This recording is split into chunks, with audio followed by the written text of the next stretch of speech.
Okay. I'll be fourth. No, you're not. Is the computer on or should I turn my computer on? You want to go? This is mine, so I I can don't know. watch it. Yeah. Okay. You can check, I'm not too sure. Order established. Awesome.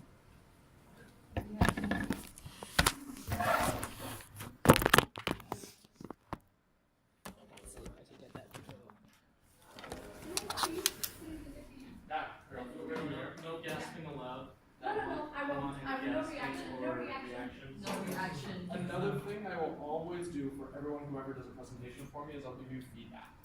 So what I'll do is I'm just taking notes right now. I'll type it up and give you individualized feedback. Just even not just on this case, but just on presentations in general and case analysis and stuff like that. Is there an adapter for HDMI? Should be. So just bring up our own computers. We also. Yep. You're ready for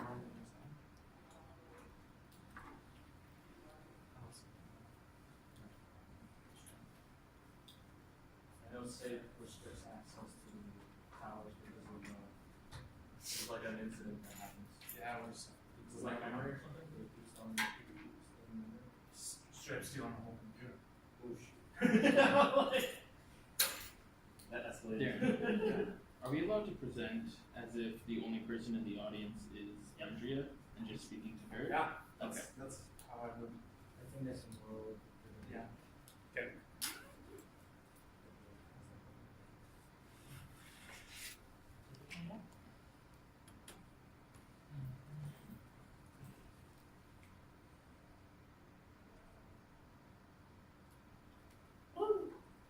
I won't give any You have to do ACDM individual feedback, / just so no one has any advantage over each other. But at the end, I'll give you guys just some like and then your 6-digit user ID. just themes that I see happening through. So without the zeros. And then your password that you normally use for like MySage or email. He's like, what? What do you use for your well? Yep.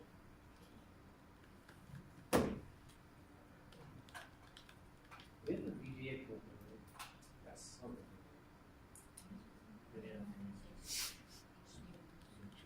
Okay. Basically, if you have a laptop that was just in the last 5 years, it probably won't work. That's a computer. I got this like 2 years ago and it had VGA in it. Does the VGA? Nice. Those are requirement for the program. Oh, is it? Oh, okay. That and extra CD drive. Yeah, it's funny, I got, this one gave me a DVD, and I was like, yeah. It's like, I have no devices that will play this. I figured out that I could play it on my PS4. So. I know.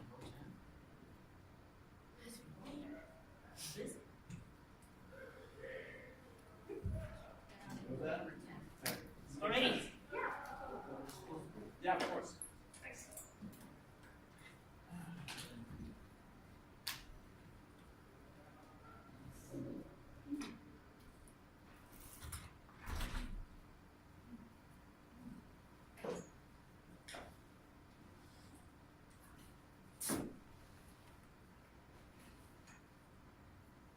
Alrighty. So I worked with you 2 years ago, so you called me in to give you some assistance. I've done some recalculations for you from how I understand the information that you've given me. So I'll just go off from the get-go. The first thing I found that I would like to do for you is you have 6 customers that have had 100 classes, and I would like to recommend creating 6 loyalty payables, and I've calculated here how much you owe each.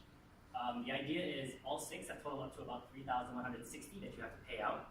So I would create a loyalty payable account with these subcategories, and then I would just remove your revenue from the 2017. So that way they pays you then, and I want to realize this expense at this time. So come January 2018, which is what you said, I would then pay them out at that time. For the next, I calculate your depreciation. So from what I understand, the old accountant they went in and they did not add in the capital cost of $6,000 for the install. I calculated what he believed the depreciation was, which is $5,000 for 2016, and then $8,000 for 2017. But there was no capital cost. This will cause you to under depreciate your asset and also over-report your income for 2016. And if you were curious, your carrying value of what your machine is worth, with the numbers, is $12,000. With new calculations, you actually depreciated more by $1,200, and then this year you actually depreciated $9,920, which is an increase of $1,920. I did move the install expense over to the asset, and this will change net income because it is added in with the asset. Your actual carrying value of the machine now is $14,880, so the machine is worth more, and you have less expenses, which is good. Next one here is your karma shifts. From what I understand, you have 5 volunteers, and they also work 40 hours a month. Your average hourly wage is $15. So roughly, the total monthly cost of these volunteers, if you did pay them, would be about $600 a month, totaling $7,200 a year. This, to me, I would love to properly show volunteer labor, just because they are volunteers. So if you do sell the company, and say somebody else buys it, they kind of need to know that if they don't apply this program, they may have to hire some extra employees to realize the salary expense. That way, this shows on the income statement, and it doesn't really affect your income. I just put it into an in-kind contribution account. That can be your volunteer contribution account, but they cancel each other out. Salary expense and income, the net result is still 0, but it's on your books, so you can kind of realize. That way, if you do an analysis for like labor, you would then see that, hey, if you don't do this program, you're gonna have to pay another $7,200. Next step up, we have our holiday promotion. I assume your accountant put this in correctly, so I'm just going to realize the revenue. You sold it for $108,000, and the total lifetime is 13 months. So I just calculated that month is not free. So I amortized the whole cost over 13 months, and since it was December 1st, I just realized the revenue of $8,307 and change. Same aspect, I just want to realize the revenue that you earned for that 1 month, and that was the entry I made. This will actually increase your income just for this year, and it will change the end result. Next one is your 10-day holiday pass that you had. You basically said that you realized the cash sale, but you didn't realize the actual gains as they were coming in. So you only have 20% left. So I have two bits of information here. Total redeemed is 80%, which is $8,800 is used up, and you still kind of have to give $2,200 worth of service left. So I realized the income for this period, which is this year, which will affect your income later. Calgary's Women's Center. I am applying the exact same technique I did with the volunteer. So you send somebody out, but the person is not actually working for you, and you're still paying their wage. So it's kind of like a donation type volunteer experience. And what I would like to do is I would reclassify the expense. I'm assuming that the accountant would see it was a wage, and he would salary expense it out. What actually happened is he or she worked 104 hours, and you pay them about $50 an hour. So for the year, you gave $5,200 worth of volunteer experience or service to the Calgary's Women's Center. I would like to reclassify the expense and just put it into a donation expense and take it out from salary expense. Same idea. She's not working for you at your company, so I don't kind of want you to overstate salary expense. That way somebody looks at it like, hey, like, why do I have $5,200 extra salary when they don't even work for me? So it's just more reliable when doing comparisons on labor analysis. Next up, this is kind of where I got confused because I didn't get too much information. So from the information you gave me and the proper assumptions, I assumed that the accountant was doing properly. I used your net income number, and I just basically added all the corrections I made. So the $3,610 you're paying out for the loyalty program, I took that off of your number just because it wasn't accounted. For the conversion of install expense into a capital account, expense goes down, which means income goes up. You get $6,000. Realize the revenue on the yearly promo, $8,000 up. Realize the revenue on the 10-time pass, another $8,000 up. And depreciation. This one I assumed because you stated that there was $15,000 of depreciation and $2,000 of interest already added onto your number. So when we're using the EBITDA, we have to exclude those. So I had to add those back on as unworking income. So this will be your new number, 324,000 change, and times 3, you got yourself 974,000 as a selling price. But if that's what you'd like to do with the calculations I have, I can give you a better number if I get your whole books. Kind of like if you were selling it to me, give me all those books, I'll analyze them, I'll give you a number. From your old calculation, you would have made about 110. Sorry, you made 110,000 more. More. It's just an estimated calculation. Give you a better idea. Your next slide is your tax.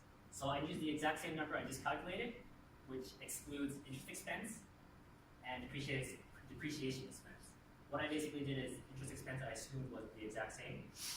And with the depreciation expense prior to this, your old depreciation expense you calculated on the old heating system.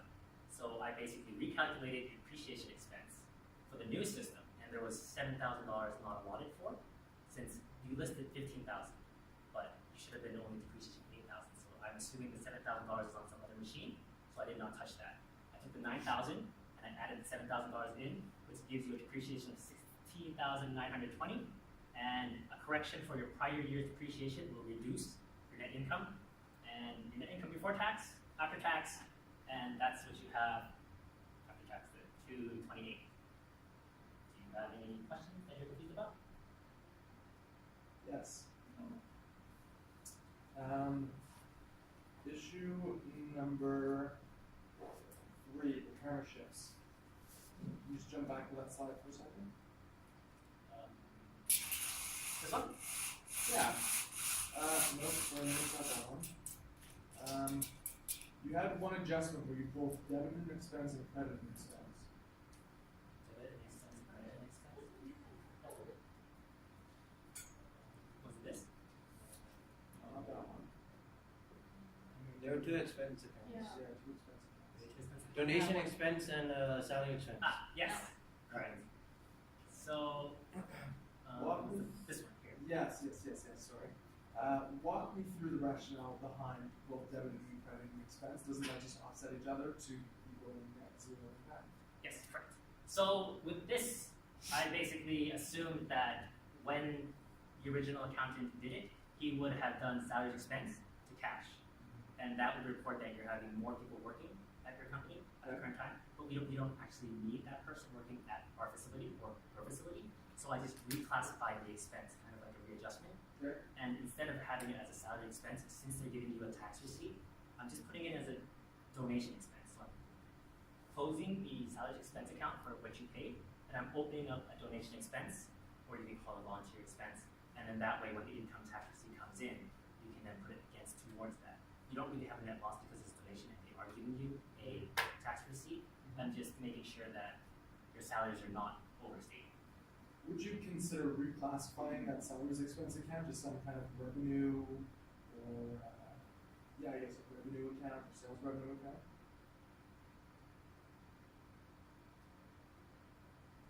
I don't think I would, because you're not really making any money off of it. What I understand is you're sending somebody out to volunteer for a company, and you're still paying the wage for that person, and they're offering the service for free. So it's kind of you're just giving your worker an incentive to go teach at the Calgary Women's Center. The Calgary Women's Center is not paying anything. So you're not really making any money. It's kind of like a goodwill kind of, I'm donating you one of my workers to teach yoga to share the experience. And it's coming out of my pocket. But the Calgary Women's Center is being nice enough to, since they are a certified charity, they will then return to me a tax receipt, which we will calculate this year. That's it? Not.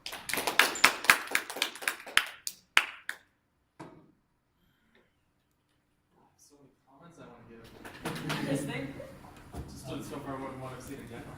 I stayed up for like 4, 5 days. It was great. It was fantastic. I giggled when I was emailing you. Yeah, I giggled so hard. I was just like, woo. Do you have any friends that go to the U of C?